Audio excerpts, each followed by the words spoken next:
Wow. Okay. Today we have a guy who I know pretty well. I've known him since I first contributed for MSP Growth Hacks. Nate sent me a DM and said, "Hey, welcome to the Growth Hacks family." And he's been in the channel, I think, longer than I have. And you probably have run across him before. What I want to say about Nate before we get into the interview is Nate's company, Tech Pro Marketing, is the first lead gen agency that I have ever felt comfortable formally recommending. Now, I don't formally recommend anybody to everybody. Like, I don't think that everybody should work with a specific agency, even like Nate's. But Nate, I just want to say that I vouch for this guy, and he doesn't need me to. He's doing just fine, with or without me in his corner. But I really appreciate his honest, his earnest, his holistic perspective on generating serious, sincere conversations for MSPs. And obviously he's great at what he does. That's why he's been around for as long as he has. You can't survive. You know this, listener. You can't survive in our industry ripping people off. You don't have any longevity. And Nate has a longevity, which is the ultimate sign of true, sincere success, and that he's a real valuable asset to the community. So let's rock and roll.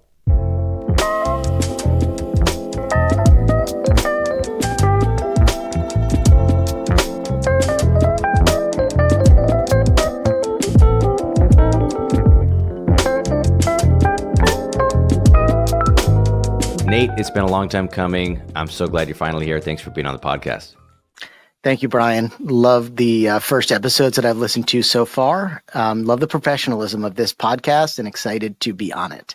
Yeah, thanks, man. You know what? I was thinking about this the other day. You weren't one of the first people I met in the channel, but I remember when you reached out to me first. I had just done an article for Kevin for MSP Growth Hacks. And you DM'd me and you said something like, "Hey, welcome to the MSP Growth Hacks Club," or something like that. And I had seen you around and I had heard of Tech Pro, but I was like, wow, this guy actually DM'd me.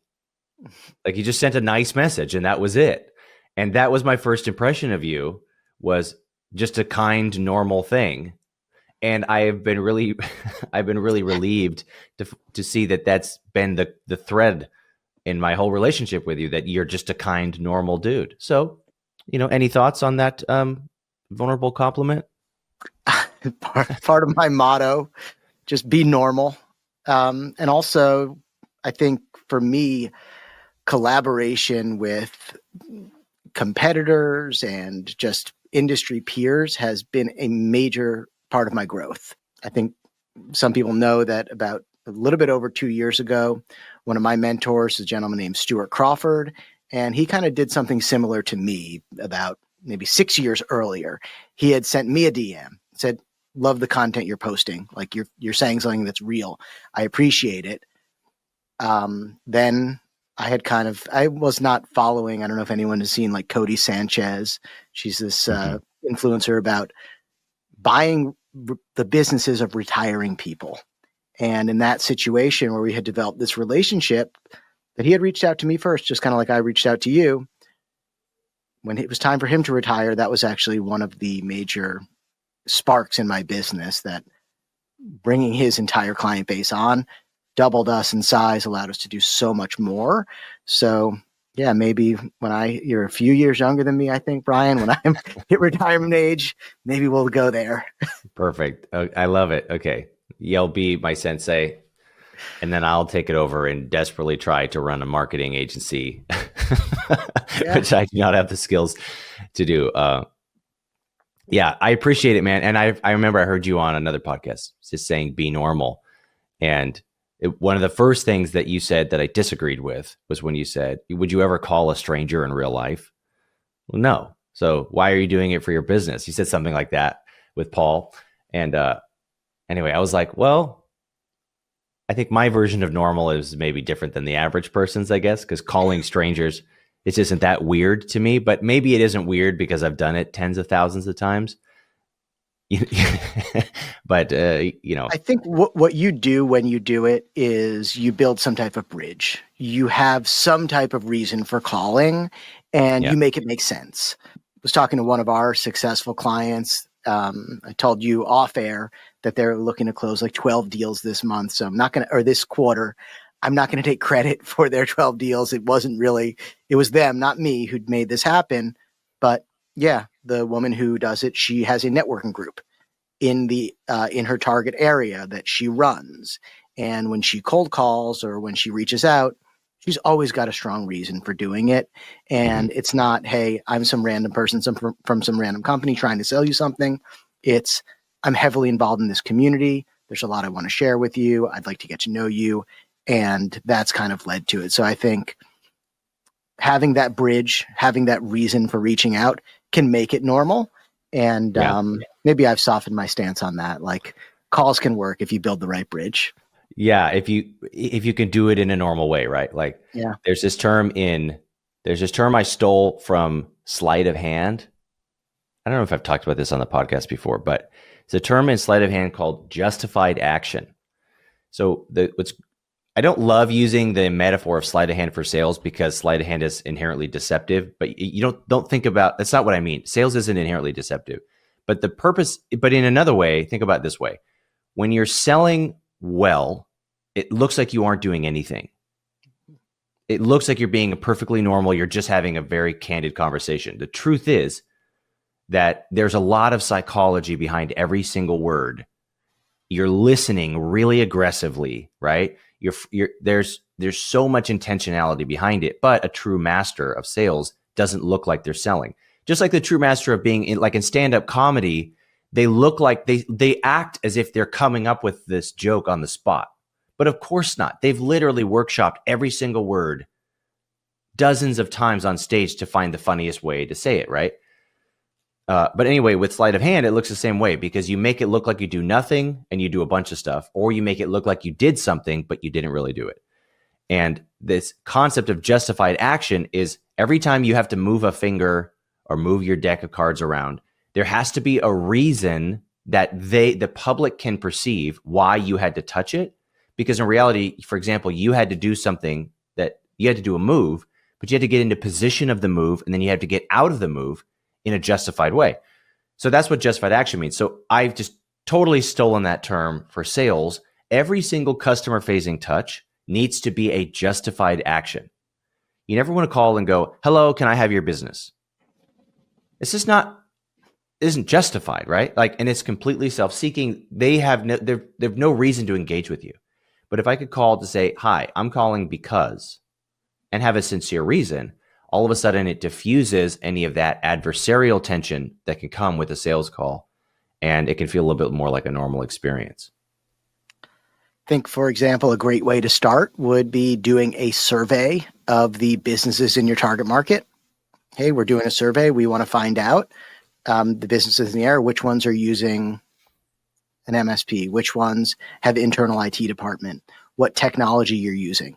Maybe if you're really clever, you're going to present that at a Chamber of Commerce meeting, and you've got a really strong reason for doing it. I'm working on a presentation for my next chamber meeting.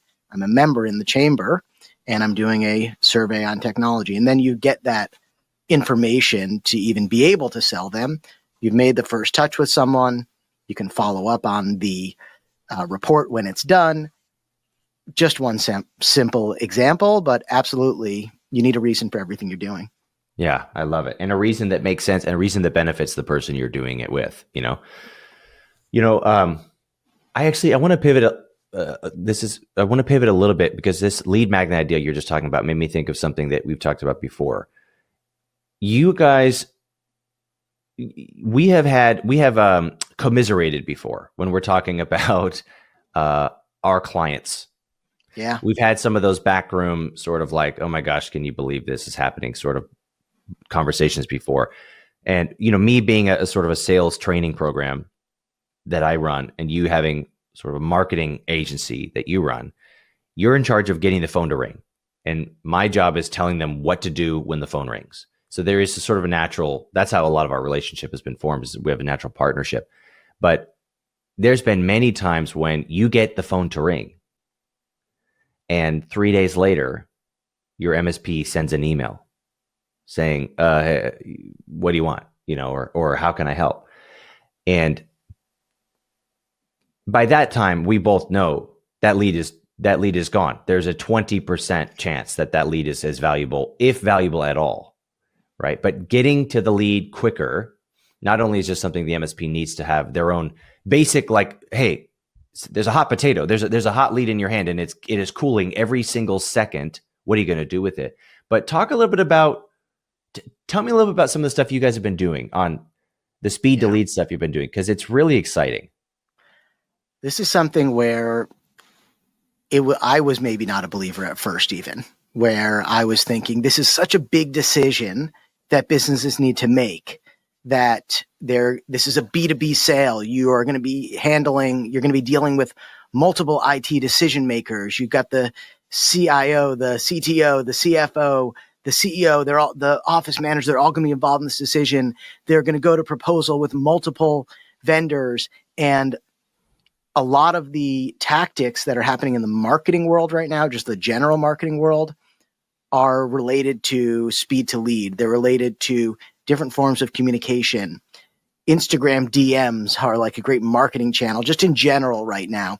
TikTok DMs, texting, missed call, text back, instant connect.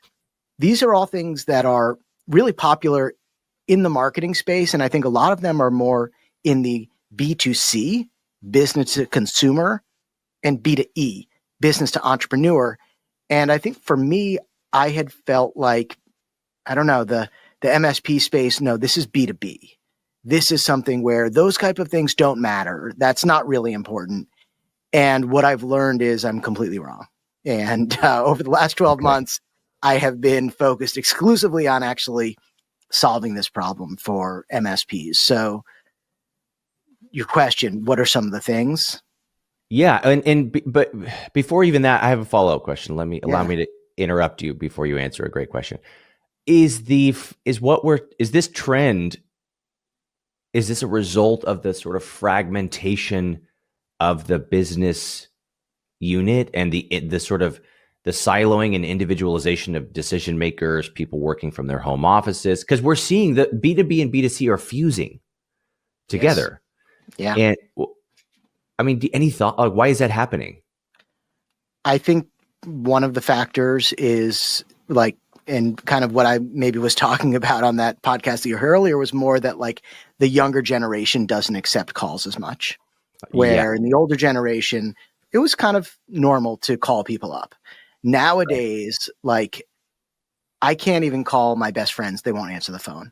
And they are like, they just text me back. Can you just text me? What do you want? And texting has become like the communication standard for a lot of people. And I think in the younger and younger that you get, there's no, like calling is getting weird for some people, and they only text, they only DM, they only totally Snapchat. Right. So that was a little bit my point there, but that's one of the reasons why I think these channels are changing. The channels that you reach your prospects for is part of it is just a generational change in how we communicate with each other. Yeah. Makes the only time a Gen Z coming into the workforce, other than their parents, going to work might be the first time they've ever called someone. Yeah. Yeah. I think that's one thing. I think also people are no longer, like what you mentioned, the work from home, and just people are working, and just technology on our cell phones getting better. All of our business apps being on our cell phone. Yeah. People are making business calls from their cell phone. Maybe they have a, voice over IP system set up, and maybe some people are using it. But number one, maybe that one does accept texts. They do now. You can text to these voice over IP systems. But I think more often than not, for the business owners that I'm dealing with, they usually want to share their cell phone number and they say, text me. Let's communicate through text. So that has been a big change. Yeah. That makes a lot of sense. Okay. So B2B, B2C are merging together, fusing together. So what are some of those things you've been doing to adjust? Number one, missed call text back. So this is a technology that's available in a lot of platforms, a lot of CRM tools, a lot of phone systems. And if for some reason someone calls your sales number, immediately text back. hey, sorry, we missed your call, and asking a follow-up question, right? Okay. Are you looking for IT support help?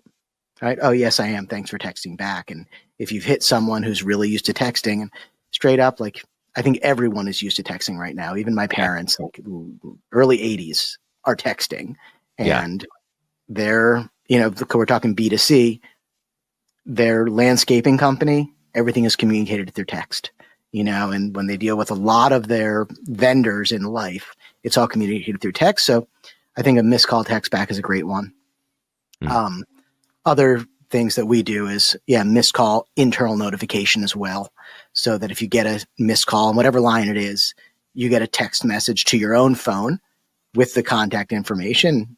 Use some type of scraping tool to enrich the data if you can, figure out who the phone number's from. We found that having a website live agent chat, not a chat bot, not an AI, and even AI is getting better, but I still feel like for MSPs, this is always going to be your competitive advantage, is having people. And I'm sure you're going to have a lot of guests on that are going to talk about, having such a helpful help desk and having helpful employees is such a key to a successful MSP. I think this starts on your website. So we don't believe in just having a chat that's like, hey, if you have any questions, go here. And maybe it's an AI, maybe it's a tree, like a knowledge tree or something like that. We just have a real person there that can answer some basic questions, answer questions right away. And in fact, we need to park on this topic for a minute because I know you've got more speed lead ideas, but we need to park here for a second because first of all, on missed call text back, we cold call MSPs. My sales guy is a realtor, and he has said to me many times, it is easier to cold call consumers as a realtor than it is to cold call MSPs. He said he gets more resistance and more negativity from MSPs than he gets from consumers calling their cell phone. That is mind-blowing. First of all, MSPs, lighten up a little bit. You put your phone number on the internet, people are going to call you, okay? Just, hey, relax, okay? You don't have to call the police if somebody cold calls you twice. You can just tell them you're not interested, and you can relax. But what I was going to say is, if we hit 1 for support, you go to a support queue. You don't want to bother that guy. So the only other option we get is 2 for sales. We hit 2 for sales. Nate, we get a voicemail for 80% of the time when we hit 2 for sales. Guys, if a prospect is calling you because they want to know about you and they get a voicemail, you have lost that lead. It's gone. And sure, maybe you don't answer that phone because you've got guys like me cold calling it. But you know how long it takes to tell somebody you're not interested in a cold call? 30 seconds. You do have 30 seconds to say, oh, thanks so much. I'm actually not interested at all in this. I thought this might have been a prospect. Best of luck to you guys. Hang up. If a prospect has to leave a voicemail, you are losing. I guarantee you've lost business because of that.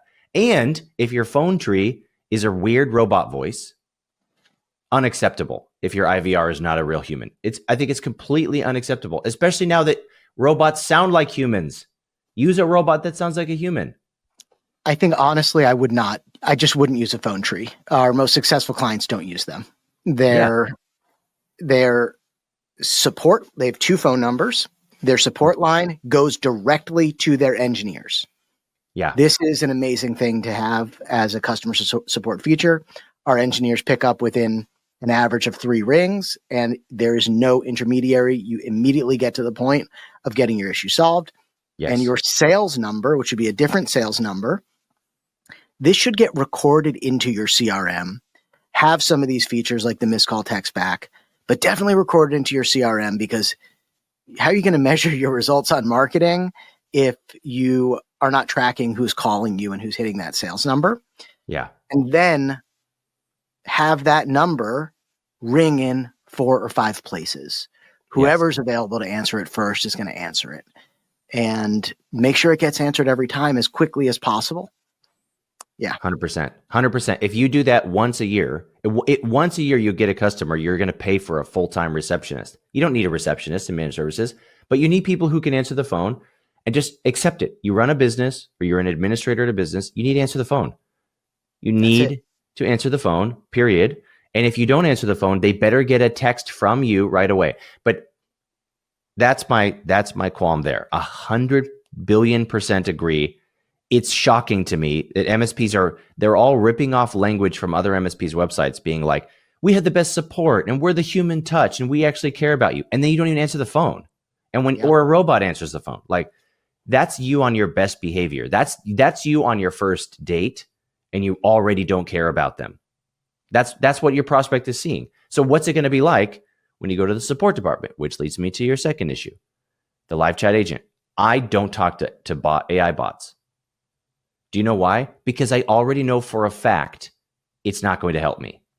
Because I have a specific question and it's not in the bucketed list of what it can tell me. It's going to send me a bunch of random FAQ links and knowledge-based links and links to terms of service. No, I want to know hey, this deal that Verizon sent me, they sent me a text. Can I trade in this phone and get that credit? Or am I eligible or not? You already have my account information. I'm already logged in. Just answer my question. And I know a robot cannot answer my question. So I don't even bother. And neither do your prospect. You know? Yeah. Yeah. Have a human there be like, Jenny, parentheses, I'm a person in there as their name or something, you know? That's exactly our opening message. And we're working on new ones, but that's our main opening message. And it pops up. Like, we don't just let it sit there. Like, if you have a question, we want that to be the number one way they're going to reach out to you, because this is kind of the world we're in right now. This is the competition. Who's got the fastest response times? Let's show it from the very beginning. And also, I think those deals tend to close faster for MSPs. We've seen that if you respond fast and they're the person who enjoys that, then you can actually close the deal the same day, the next day, and can win more deals quickly using that methodology. Yeah. The agent should probably have two things available. Number one is a 15-minute calendar link to your salesperson and making sure that it's legit and they actually have time to schedule those calls. It's also very frustrating to say, okay, I looked at the calendar. Yeah, he's available January 13th. It's like, it's 30 days away.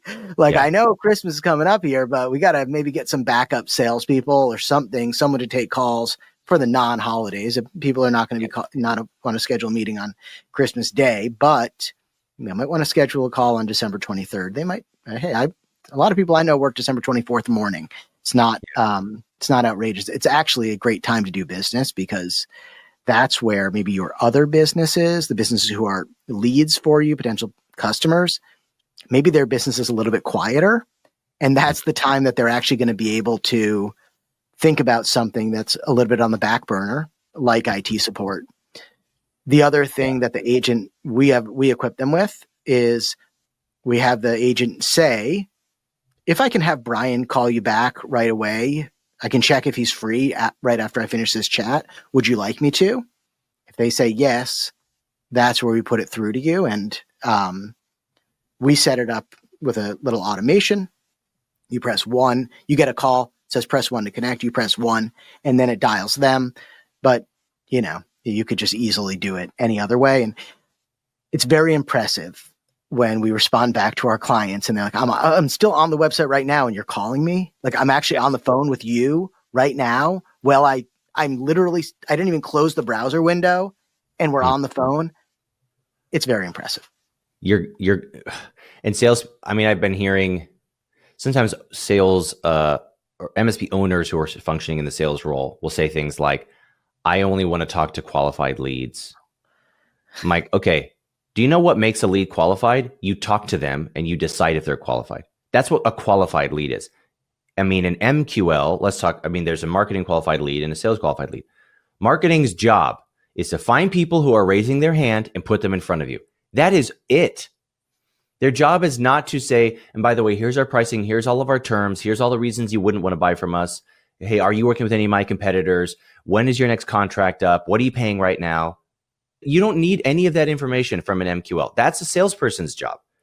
A marketing person's job is to get somebody to say, I need to learn more about what you do and put them in front of you. A salesperson's job is to say, hi, how can I help? What made you reach out today? That is your job.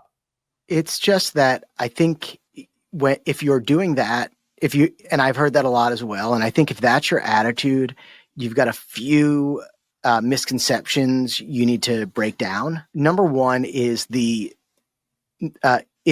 cost of an actual lead. And I get it, right? Your time is valuable.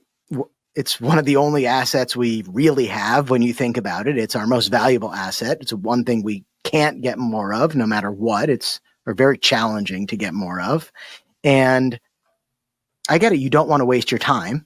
But even if your time is worth $100 an hour, $300 an hour, $500 an hour, it's still going to make sense for you to spend 5 minutes on the phone with somebody to qualify those leads. And even if you put that into your cost per lead, this is the going rate for how much a lead costs. One of the biggest differences between local B2B, which is what MSPs are doing, and like general B2C, which is where I think this conversation is kind of talking about how these things are getting similar. But one of the major differences is the size of the total addressable market. Yeah. So the reason why leads are so expensive for managed services providers is because there is a very small total addressable market, and there's actually an increase in MSPs that is gradually or quickly growing, which is making it harder and harder and more expensive to gather these leads. So I don't care, if your time is really worth $500 an hour, then you can afford to hire somebody who's a full-time qualifier. But if it's not, you can take 5 minutes to qualify these leads. And that's the first issue. The second issue is just a selfish and unhelpful mindset. And I don't know if this is just maybe people can have success with this attitude of I can't spend 5 minutes helping somebody. But we opened this call with saying, you thanked me for that message I sent you, just being friendly and helpful. There's nothing wrong with building goodwill with businesses in your target market. For us, we offer a 1-hour strategy call with any MSP who wants it. And we're very picky on who we work with most of the time. We're not going to be able to work with you. You're either not going to be able to afford it. We're not going to be able to get to the results you want. Sometimes it's the perfect right fit and we end up working together. But it doesn't matter where you're at in your business. If you want to schedule that 1-hour strategy call, we're going to help you as much as we can of that 1-hour strategy call. If presidential candidates can literally go around knocking on people's doors, you can take a 15-minute qualification call. You know what I mean? And yes. I really believe that there's nothing wrong with building goodwill on a grassroots level. And I would recommend going more than 15 minutes and helping as much as you can, no matter who you talk to, as long as, they're generally in your target market or just generally seem like a nice person. If it's just some random weird person somewhere, maybe you can just say, this is weird. I don't want to talk to you. So, yeah. Hit the nail on the head. I have not a different perspective, but I come at this through a specific lens because being somebody who helps coach MSP owners on their mindset, I'm always thinking about the real root of that mindset. I actually don't think that anybody is inherently mean as a person. They're something else, and then it manifests as that. And the number one thing it is afraid. Yeah. People are afraid. And so then, you know what I mean? Anger, for example, anger is a secondary emotion. You learn that in primary school. It's not a primary emotion. Anger is a secondary evolutionary response designed to provoke you to act. That's what it is. So the first thing you are is afraid, insecure, unsure when the phone rings. And then you act angry when it wasn't exactly what you wanted it to be. But in reality, you're angry at yourself for not having the skills and the awareness and the maturity to self-regulate and to qualify that prospect. You're not mad at marketing. You're not mad at Nate because he sent you somebody who didn't have a blank check in their hand. You're mad at yourself because you didn't know how to sell. and relax, look in the mirror. But the other thing I want to say is you are never important enough to justify being inconsiderate. So There's true. there's no such thing as being important enough where you're allowed to be inconsiderate. And your time, I've actually found that people who value their time are the ones who know how to emotionally regulate, because they don't have time to get bent out of shape over this stuff. And the most successful people I know are usually the quickest to give advice. They like helping other people, right? It's exactly right. And I think I love your attitude about teaching the people that you work with about the, root cause of a lot of this stuff, because I truly believe, and this is how it's happened in my career as an entrepreneur, as I've been introspective and grown as a person, Right. my business has grown at the exact same rate. Yeah. And I think that's something where it's exactly relevant to sales, where if you want to get better at sales, especially as an owner and doing owner-led sales, the only way is to get better as a person, uncovering past trauma. I know it sounds crazy, but uncovering past trauma and getting to a logical conclusion about it and moving past it. And I'll give one example of my past trauma that was holding me back. Okay. We're not going super dark here. Don't worry. But an example is, for me, earlier on in my entrepreneurial career, I was very focused on the weekends. And I was like, all right, TGIF, it's Friday. I'm going to have an amazing weekend. And Monday morning again, I got to get back to the grind.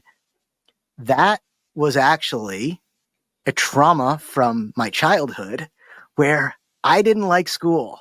I don't know if anybody else is like me. They weren't into it. I was not into school. I was not a great student. I did not have not like I hated school. That's what I'm saying. It's not very dark, but I had a very negative view of school my whole life growing up. Then my first job was in an accounting firm, a large accounting firm after college. I kept that mindset. Yeah. And this mindset was stuck with me even through when I was an entrepreneur.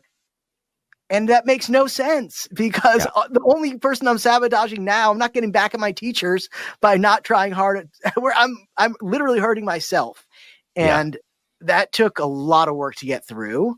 Or I'm not saying not a lot of work, but it took a while to come to fruition and get over this habit. Now, when people are telling me, I can't wait to unwind and go on vacation, I'm like, I think maybe you're missing the amazing opportunity in front of you as an entrepreneur, which is to enjoy your work. We are some of the few people in the world that actually can enjoy it. And why I'm looking forward to Christmas break, because I don't have to get my kids ready for school. They're all going to sleep in an extra hour every morning, and I'm going to get that extra hour to work on the really cool stuff that I love doing. I'm not going to have any client emails coming in, and it's fun and exciting, and I love my work. And I really feel like, just one example of trauma, and you have kind of taught me another one, that, insecurity based off of not seeing the value in themselves and the value that they can provide to others is coming out in the form of impatience. Yeah. Love it. Thank you. Anytime. I could talk about this forever, because this is the thing this is the inconvenient truth of your career. By you, I don't mean Nate. I mean listener.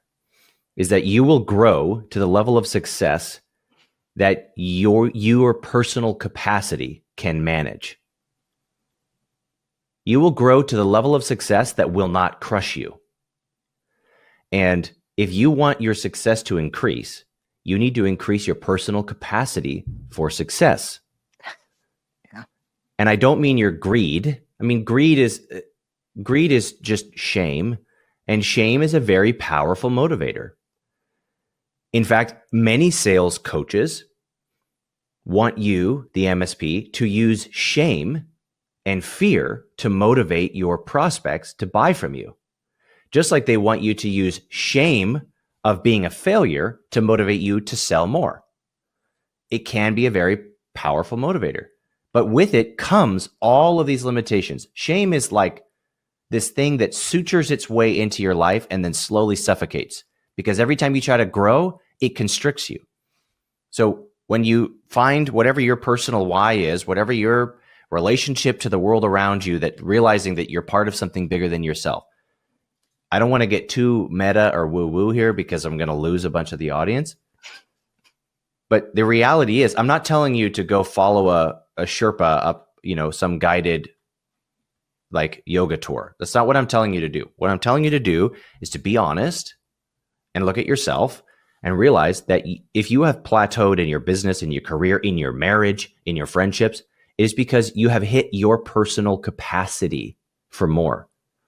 To the degree that you have, like a friend used to say, the extent of your character equals the extent of your relationships.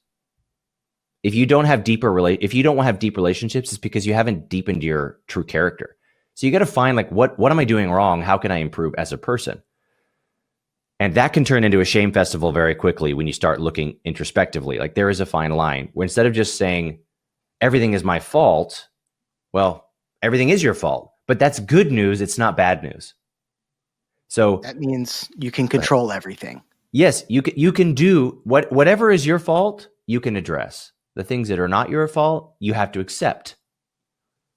And that's a powerful statement in and of itself, like learning to accept the things that are outside of your control. Like, for example, the quality of the MQL that comes in. Well, you can't control that.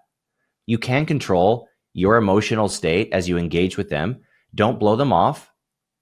Anybody who big times other people, like, that's the word. If you're big timing other people, it doesn't make you look important. It makes you look small.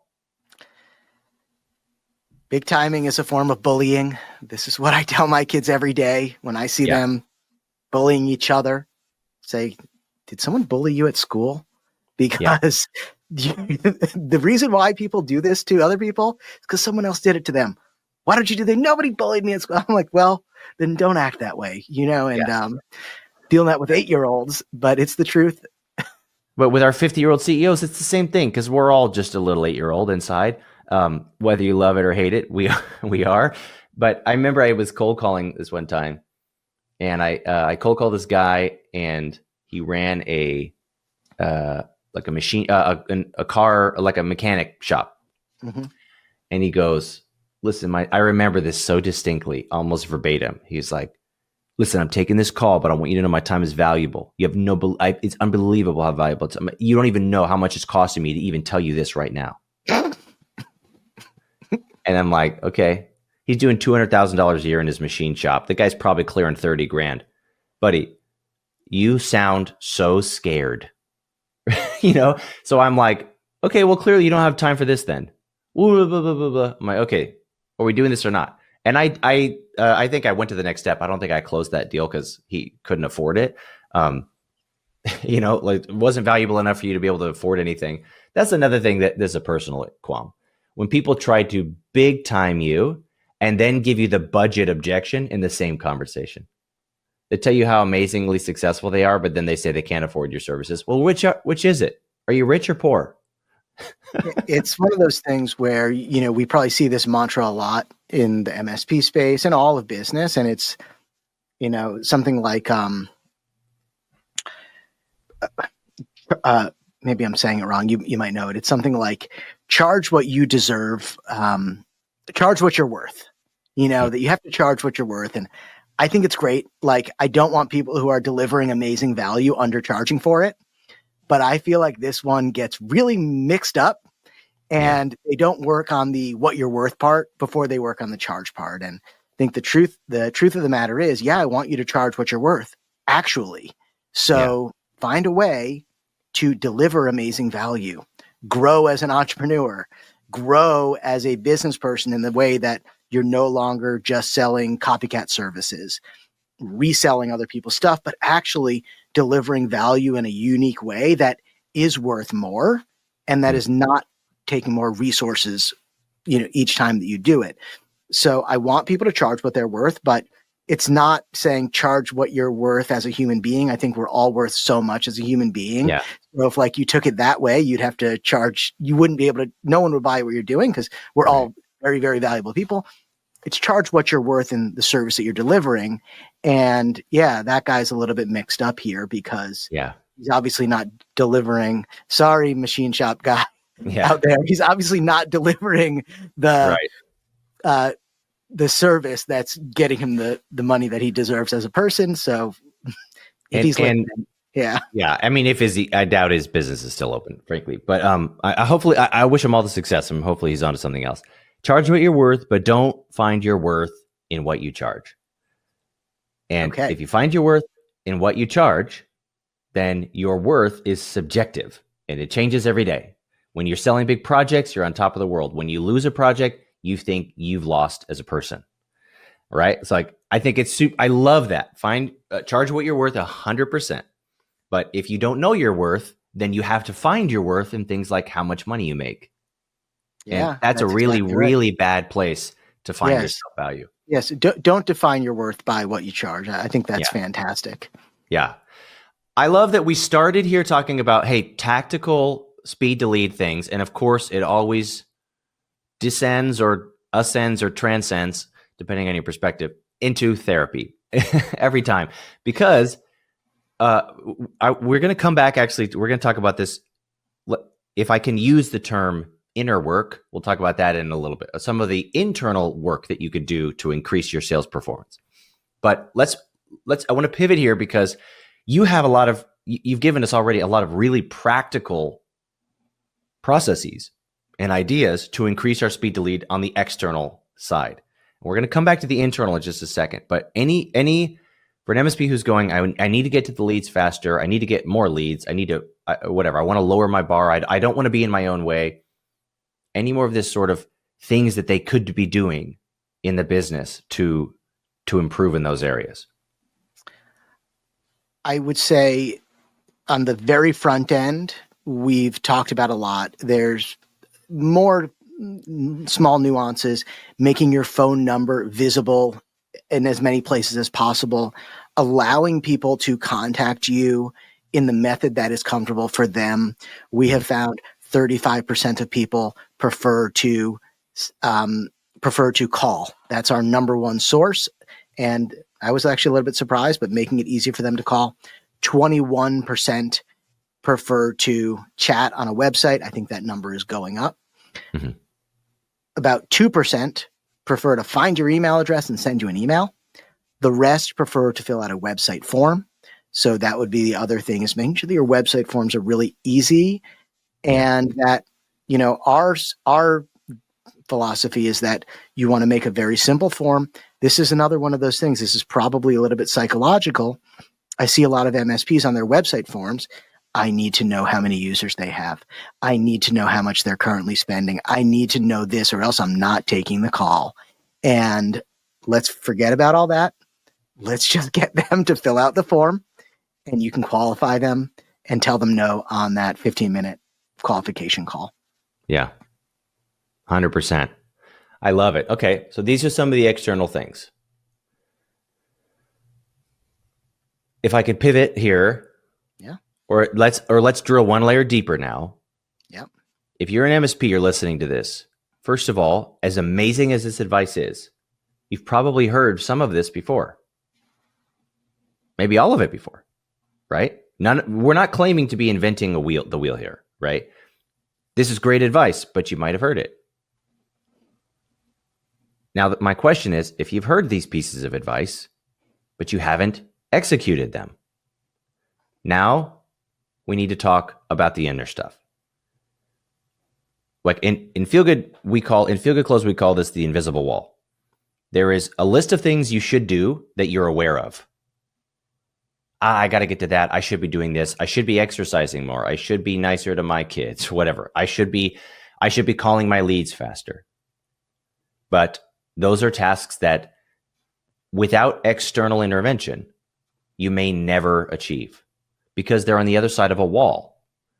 But in reality, There's not really a wall there. You could reach through, but it seems it's impenetrable. It's an invisible wall. That wall is belief. That wall is a series of bricks which each represent things that you're believing that are hindering you from doing the things that you should be doing, that you know what I mean? You have a conscious list of shoulds. I should do this. I should do this. I've been meaning to do this. I got to do that. And the convenient blank check is I don't have time. But how long do you want to have an excuse versus having results? I remember one time I was in high school and I mean, I'm a bit of a wordsmith and I'm a master bullshitter. Yeah. Okay. And as a young man, I'm not kidding. I could talk my way out of just about anything. Sometimes I would almost set myself up in precarious situations just to see if I could get out of it. Okay. And that's a whole other episode. If we ever want to dive into my sabotaging beliefs, yeah, I'll tell you the story of walking into a Costco with an open beer in my hand. But we don't have time to dig into all my childhood issues. Hang on, I lost my train of thought thinking about beer and Costco. What was I talking about? I had a good one. The limiting belief, the one that you were talking about was lack of time. Thank you. Lack of time. I remember I was in high school one time and it was a thing I was really supposed to do. It was a small thing and I showed up and I had this beautiful, eloquent reason why I didn't have time.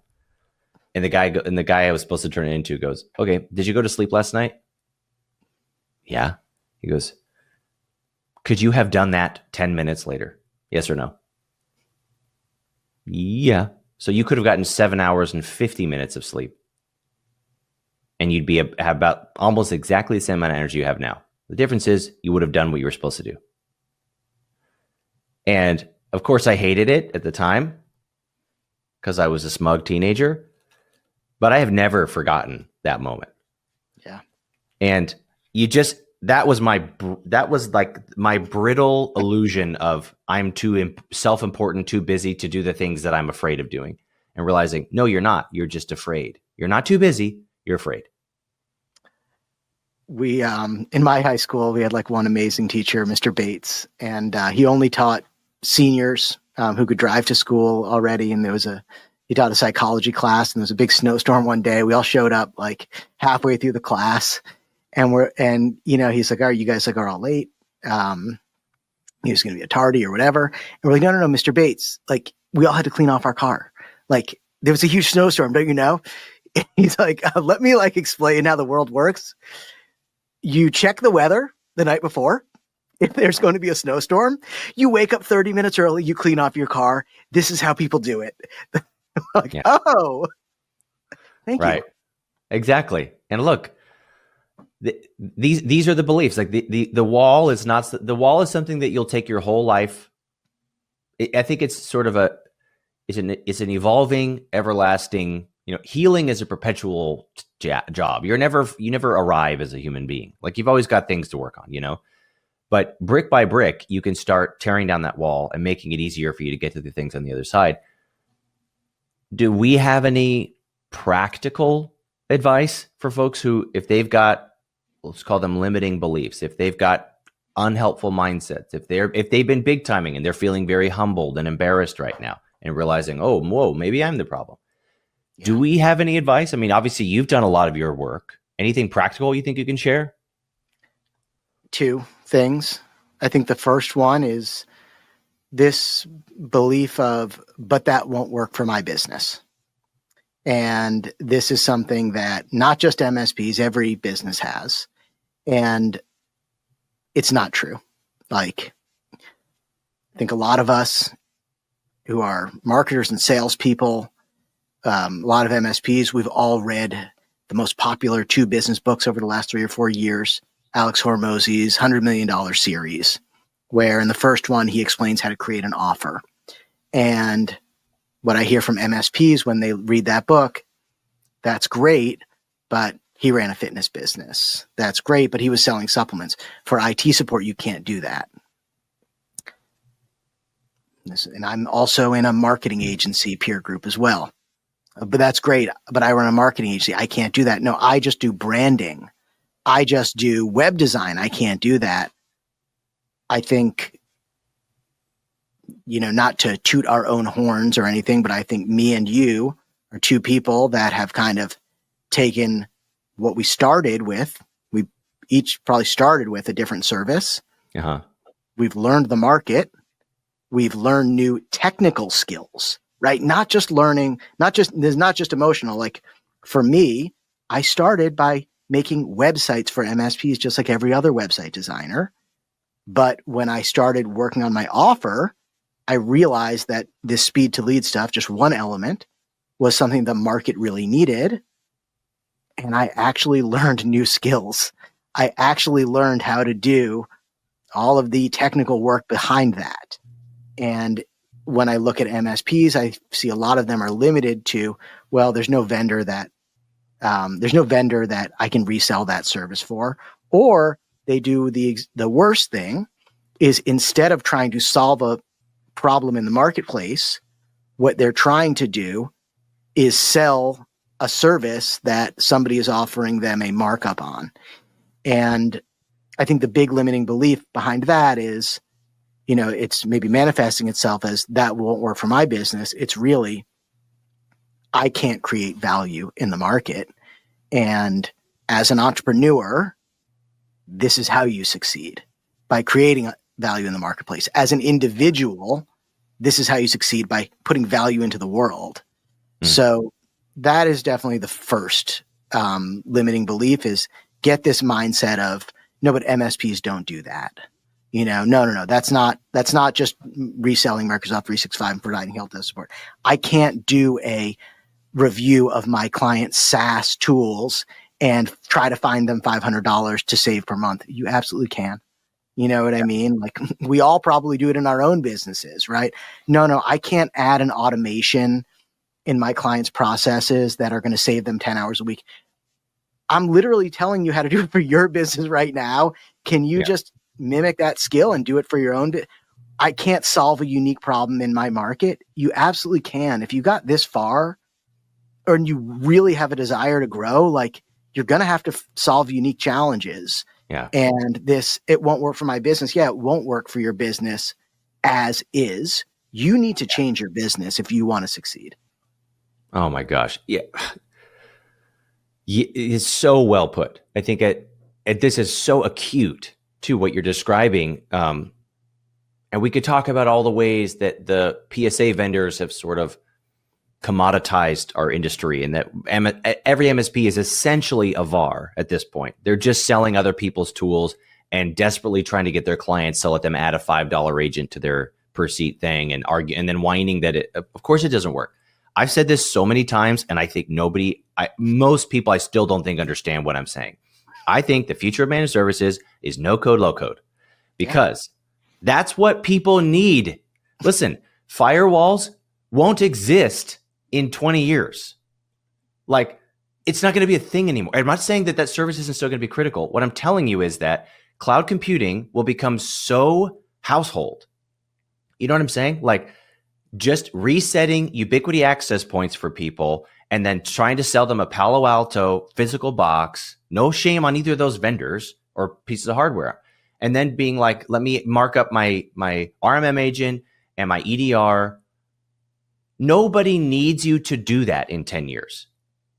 My business right now, I'll tell you right now, I don't need an MSP in its current state. And it's not because I don't understand the value of managed services. I just don't need one. I have my own password manager. I know how to keep it. We have MFA on everything. I've got my cyber insurance. I'm a work from anywhere business. Well, I'm a bring your own device business. What the hell is the average MSP going to do for me? Nothing. I have 55 team members, and we have an MSP that does very, very little. We have a very limited scope. The number one reason why we're working with them is because we just want to know what it's like to have an MSP. Because we're marketing the services, we want to be a customer. But I have 55 team members. We don't need one. No. I 100% agree with you. And you just don't. So if you're saying, well, but nobody, blah, blah, blah, you're whining because nobody wants your product.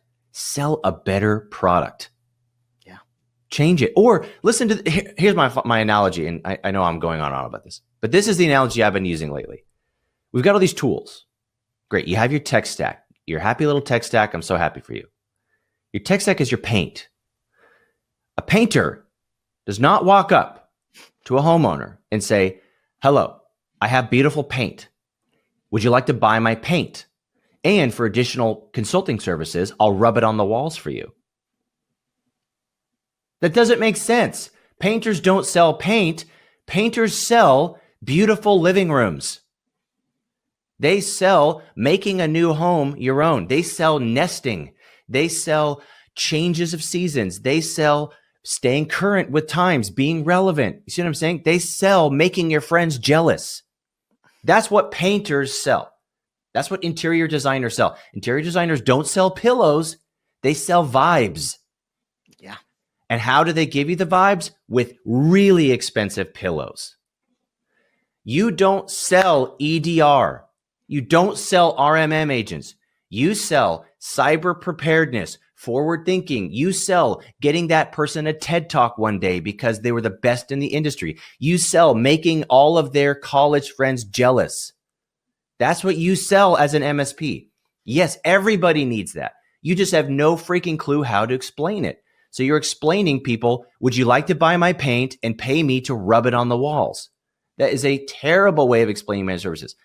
Many businesses do need what you sell, and they need what you could be doing for them, but you are so bad at selling it that you think that it's a marketplace problem or a saturation problem. It isn't. You think what Nate and I do isn't saturated? I would argue it's even more saturated, and even worse, everybody hates marketing people. Everybody hates salespeople because they automatically assume we're hucksters. Yeah. Right? Right? And it's an issue of niching down, and not just how a lot of people in the MSP space view niching of basically, I'm going to go after this target, but do the same stack and do the same offering that I do for everybody else. It's the reason why, I think me and you, like, people generally they hate sales and marketers, but I think for us within our market, we have a positive relationship with our market. We have lots of goodwill in our market because we're creating unique solutions for this market. And we've separated ourselves from 99% of the other marketers and salespeople out there because they haven't taken the time. They haven't put the thought and effort into creating a unique solution that's going to work to solve their problem. Yes. Oh my God. Yeah. Niching down is not about hacking up and just taking your TAM and reducing it by 80% and then putting really lawyers, the word lawyer all over your website. That's not niching down. I mean, that might be verticalizing, but even still, not really, because a lawyer still has to have a reason to pick you over everybody else. Yeah. And as a generalist in MSP, I ate people's lunch all the time. I took law offices from law-only MSPs because I understood how to explain value and what we do. You know what I mean? And I would say things like, well, hey, just so you know, Mr. Lawyer, I mean, I have law clients I'm happy to connect you with, but just to be clear, I think it would be a huge disservice to you if I only helped other lawyers. That's how industries get into echo chambers. No, I know best practices for every industry, and I get to Frankenstein together the best possible way of managing a network. Do you really want somebody who only does one thing over and over again, or somebody who has input from multiple sources? Otherwise, my intelligence would become incestuous. And they go, oh my God, that's a great point. Where do I sign? And that's one thing that's kind of been a major focus for me as a marketer in the MSP space is there was a period where I kind of entered a little bit of the echo chamber and I started doing a little bit of Me Too marketing. These guys are having success with MSPs, so this is how it works with MSPs.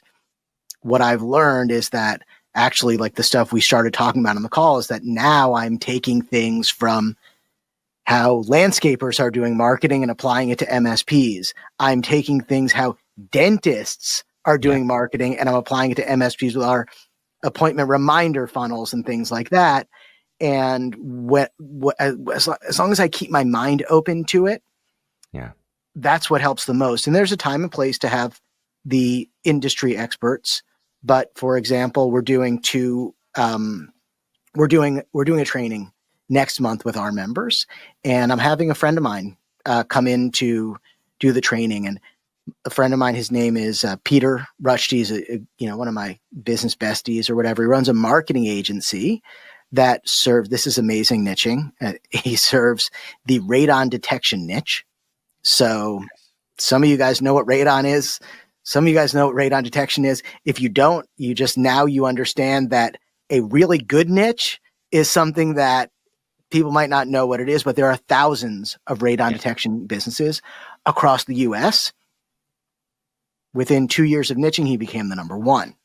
He texted me the other day. He said, Nate, how do you onboard 15 clients in one go? And I was like, what did you do, Peter? He texted me back. He said, Nate, I've been practicing a strategy that I'm working on. It's called gift-based outbound. And what this is, and he's going to share it with our group, and I can come back, or you can have Peter on this show. He's an awesome marketer. But the concept of it, and then I'll get back to my point, is that he chooses his ideal clients, and he, instead of sending them, clunky mail or some of the other stuff that we see very common in the MSP marketing space for mailers, he sends them a gift that they actually are going to use, that they actually want. And then he has a follow-up email and call cadence. And here's the key to it. He puts them on this cadence for 3 years. They get 4 gifts a year for 3 years. If at the end of the 3 years, they didn't sign up, he takes them off the list. But I mean, I just think about how this could work for a good MSP who's really serious about doing this. Mm-hmm. Can you imagine you hit your ideal client up, you send them something amazing every 3 months? Like, you should win 80% of that. And Peter's winning like 100% of it in his niche. So this is an example of the it won't work for my business fallacy, the echo chamber of MSP space, and this idea of providing real value to your clients all mixed together. So I think number one, if you just want to take that idea, everybody, and run with it, I think that's amazing. But I don't know, it was very unique, very creative. It helped him grow. MSPs can use it, but back to our point, it's just an example of not being in the echo chamber, Yeah. Even if, $100 gift, let's say this, $100 gift, that's a pretty decent gift. 3 years, that's $1,200 total quarterly, right? So let's say you convert 33% of those. That's $3,600 for a customer. That's, what is that, half or 30% of the average customer acquisition cost for MSP? And, you're actually sending somebody something useful instead of, spending. Does Google need more of your ads dollars? You know what I mean? Right. Or pay me $1,000 to write 2 emails for you, I'll take it, but yeah, send them something.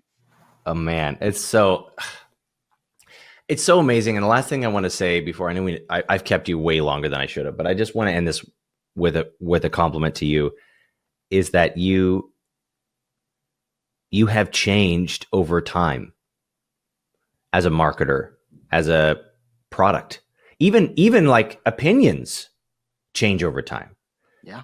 And it doesn't mean that opinions are wrong. It means that we collect new information, context changes, We're in a weird age, like era of humanity, where everything we do is going into the record. But the way I cold called in 2020 is very different than the way I do it today. Therefore, the way I taught cold calling is very different. Why? Because the world is very different than it was in 2020.